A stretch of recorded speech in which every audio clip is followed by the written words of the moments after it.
আজি ধরে বলতে পারি পটলের এই দুর্দান্ত স্বাদের নিরামিষ রেসিপি থাকলে গরম ভাতের পাতে আর অন্য কিছুর প্রয়োজন পড়বে না। পটলের এই রেসিপি বাড়িতে একবার ট্রাই করে দেখতে পারেন। নমস্কার বন্ধুরা, অমৃতাদি কুকিং চ্যানেলে সবাইকে স্বাগত জানিয়ে আবারও হাজির হয়েছি। তো যে সকল বন্ধুরা ইউটিউব চ্যানেল থেকে দেখছেন তারা প্লিজ চ্যানেলটাকে সাবস্ক্রাইব করে আমার পাশে থাকবেন, আর যারা ফেসবুক থেকে দেখছেন তারা পেজটাকে ফলো করে রাখবেন। স্কিপ না করে পুরো রেসিপিটি দেখার অনুরোধ রইল। তো চলুন রেসিপিটি শেয়ার করা যাক। এখানে দেখুন বন্ধুরা, নিয়ে নিয়েছি পটল, আর পটলগুলো দেখুন খুব সুন্দর কিন্তু বড় বড় রয়েছে। তো এখানে আমি পরিমাণ মতো কিন্তু পটলগুলো নিয়ে নিয়েছি। এরপরে পটলগুলোকে দুই মুখটা আমি এইভাবে কেটে নেব। এই পটলগুলোর খোসা কিন্তু ছাড়াতে হবে না, এইভাবে হালকা করে চেষে নিতে হবে। তো আমি কিন্তু এইভাবে এই দেখুন চেষে নিচ্ছি। চেষে নিলেই কিন্তু বেশি ভালো হবে এই পটলগুলো, আর খোসাটা ছাড়ালে কিন্তু একেবারে হালকা করে খোসাটা ছাড়িয়ে নিতে পারবেন। এটা কিন্তু আমার এইভাবে খুব ভালো করে দেখুন চাষানো হয়ে গেছে। আরও একটা আমি দেখুন করে দেখাচ্ছি, এইভাবে কিন্তু করে নেব। দেখুন সবগুলো কিন্তু খুব ভালো করে খোসাগুলো ছাড়িয়ে নিয়েছি। মানে দেখুন পটলগুলোকে আমি কেটে নিচ্ছি। তো এই পটলগুলোকে আমি এইভাবে কেটে নেব। এখানে আমি 2 পিস করে নিচ্ছি পটলটাকে আগে, পরে এইভাবে 2 পিস করে কেটে নিচ্ছি। মোট আমি 4 পিস করে কেটে নেব পটলগুলোকে। তো এইভাবে কেটে নিলে হবে, আর গোল গোল করেও কিন্তু কেটে নিলে হয়ে যাবে। তো দেখুন এইভাবে কিন্তু কেটে নিচ্ছি। তো সব কটাই পটল কিন্তু আমি এইভাবে কেটে নেব।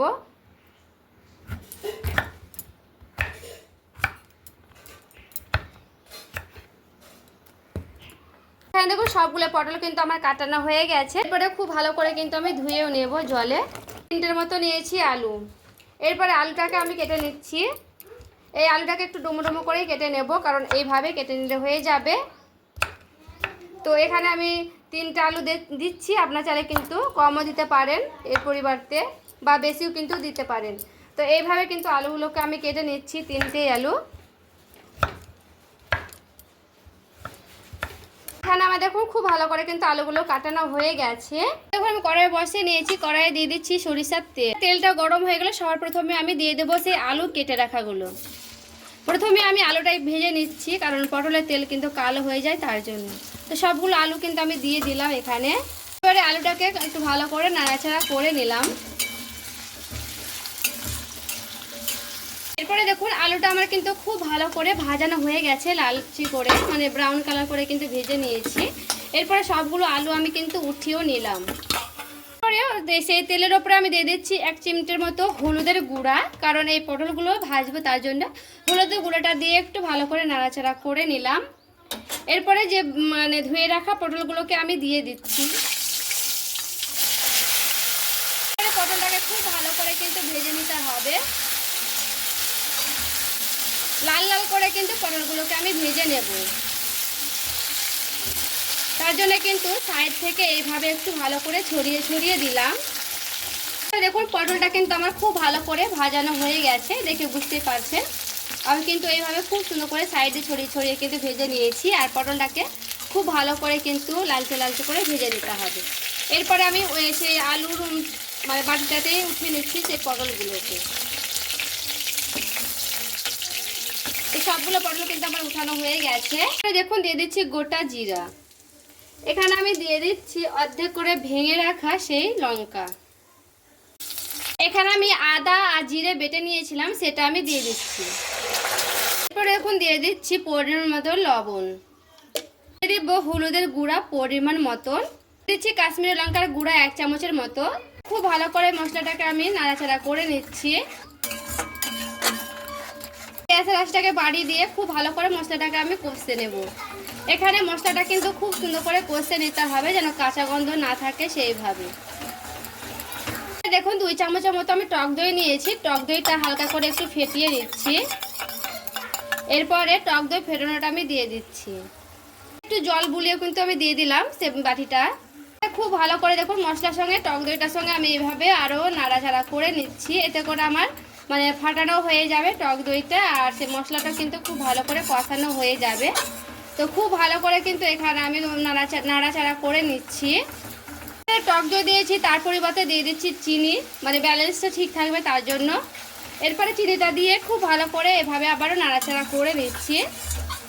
এখানে যখন আমার মশলাটা খুব ভালো করে কষানো হয়ে যাবে, দেখবে সাইড থেকে কিন্তু তেলগুলো ছেড়ে ছেড়ে গেছে। এখানে দেখতে হবে যে সাইড থেকে তেলগুলো ছেড়ে আসলে আমার মশলাটা খুব ভালো করে কষানো হয়ে গেছে আর কাঁচা গন্ধটাও কিন্তু চলে গেছে। এরপরে দিয়ে দিচ্ছি সে পটল আর আলু ভেজে রাখাটা। এরপরে খুব ভালো করে দেখুন এখানে আমি নাড়াচাড়া করে নিচ্ছি মশলার সঙ্গে। দিয়ে দিচ্ছি ঢাকা, ঢাকা দিয়ে খুব ভালো করে আমি পটল আলুটাকে কষিয়ে নেব। এরপর আমি ঢাকনাটা উঠিয়ে নিচ্ছি। আর এখানে দেখুন খুব ভালো করে কিন্তু আমার পটলটা দিয়ে মশলাটা কষানো হয়ে গেছে। আর এখানে কিন্তু খুব ভালো করে কষে নিতে হবে পটলটার সঙ্গে। তো এখানে আমি যেহেতু মশলা আগে থেকে কষে নিয়েছিলাম, মানে কাঁচা গন্ধটা বের করে নিয়েছি, তার জন্য কিন্তু এখানে আবারও পটল আলুটা দিয়ে খুব ভালো করে কিন্তু কষিয়ে নিয়েছি। দিয়ে দিচ্ছি জল পরিমাণ মতো। এরপরে জলটা দিয়ে খুব ভালো করে দেখুন নাড়াচাড়া করে নিচ্ছি। এখানে আমি আলু পটলটা খুব ভালো করে সেদ্ধ করে নেব। এখানে দেখুন পটলটা খুব ভালো করে কিন্তু ফুটিয়ে নিয়েছি টকবক করে। আর দেখুন এখানে কিন্তু খুব ভালো করে ফুটছে। তো এখানে আমার আলুটা কিন্তু প্রায় সেদ্ধ হয়ে এসেছে। আর একটু মানে 2-1 মিনিট একটু ফুটিয়ে নেব, তারপরে কিন্তু আবারও ফিরে আসছি। এই পটলটা রান্না করব, তার জন্য একটা বাটি নিয়ে নিয়েছি। এরপরে দিয়ে দিচ্ছি 1 চামচের মতো পোস্ত, নিয়ে নিচ্ছি 1 চামচের মতো গোটা হলুদ সর্ষে, আমি নিয়ে নিচ্ছি 3টের মতো লঙ্কা। এইগুলোকে আমি খুব ভালো করে শিলপাটাতে বেটে নিচ্ছি, তারপরে ফিরে আসছি। 1 মিনিট পর ফিরে এসেছি। এরপরে যেটা আমি পোস্ত আর সর্ষে বেটে রেখেছিলাম সেটা আমি দিয়ে দিচ্ছি। একটু জল বুলিয়েও দিয়ে দিলাম, যে পোস্ত আর সর্ষে আর লঙ্কাটা দিয়েছিলাম দিয়ে। এরপরে খুব ভালো করে দেখুন আবার একটু নাড়াচাড়া করে নিচ্ছি। এটা দিলে একটু ঘনত্ব হবে, আর মানে পোস্তটা দিলে কিন্তু খেতে খুবই ভালো লাগবে এই রেসিপিটা। তো দেখুন এইভাবে কিন্তু খুব ভালো করে কিন্তু এইভাবে আমি নাড়াচাড়া করে নেব। যদি সাদা সর্ষে না থাকে তবে কিন্তু কালো সর্ষেটা দিতে পারবেন, তো চাইলে কিন্তু নাও দিতে পারেন মানে সর্ষে। এখানে শুধু পোস্ত আর লঙ্কাটাও কিন্তু বেটে দিতে পারবেন। তো দেখুন খুব ভালো করে কিন্তু এখানে আমার আবারও নাড়াচাড়া করানো হয়ে গেছে। তো আমি দেখবো এখানে আলুগুলো সেদ্ধ হয়েছে কিনা। এখানে দেখুন আলুটা আমার খুব ভালো করে কিন্তু সেদ্ধ হয়ে গেছে। আর একটু আমি ফুটিয়ে নেব এই পটল আলুগুলোকে, মানে একটু হালকা ঘনত্ব রাখবো তার জন্য। তো গ্যাসের আঁচ কমিয়ে দিয়ে একটু ভালো করে ফুটিয়ে নিচ্ছি। আর এখানে দেখুন এইভাবে কিন্তু আমি খুব ভালো করে রেডি করে নিয়েছি। আর এগুলো কিন্তু খুব সুন্দর সেদ্ধ হয়ে গেছে। তো এখানে কিন্তু আর আমি শুকনো শুকনো করবো না, এরকমই কিন্তু গ্রেভি রাখবো, খুব শুকনো না আর খুব যে ঝোল সেও না, দেখে বুঝতেই পারছেন। এরপরে এগুলোকে আমি নামিয়ে নিচ্ছি, তারপরে আবারও দেখাচ্ছি কেমন হয়েছে এই রেসিপিটি। আর এই দেখুন বন্ধুরা রেডি করে নিয়ে চলে এসেছি। আর দেখতে দেখুন কতটা সুন্দর হয়েছে, আর খেতেও কিন্তু দারুণ লাগে। পটল আলুর এই রেসিপি একবার হলো বাড়িতে ট্রাই করে দেখবেন, কথা দিচ্ছি দুর্দান্ত লাগে এই রেসিপি। নিরামিষ দিনে একবার হলো অবশ্যই বাড়িতে ট্রাই করে দেখবেন। এই দিয়ে কিন্তু 1 থালা ভাত খেয়ে দিতে পারবেন। আর নিরামিষ দিনে অন্য কিছু প্রয়োজন হবে না। আজকের রেসিপি ভালো লেগে থাকলে লাইক কমেন্ট শেয়ার করে দিবেন।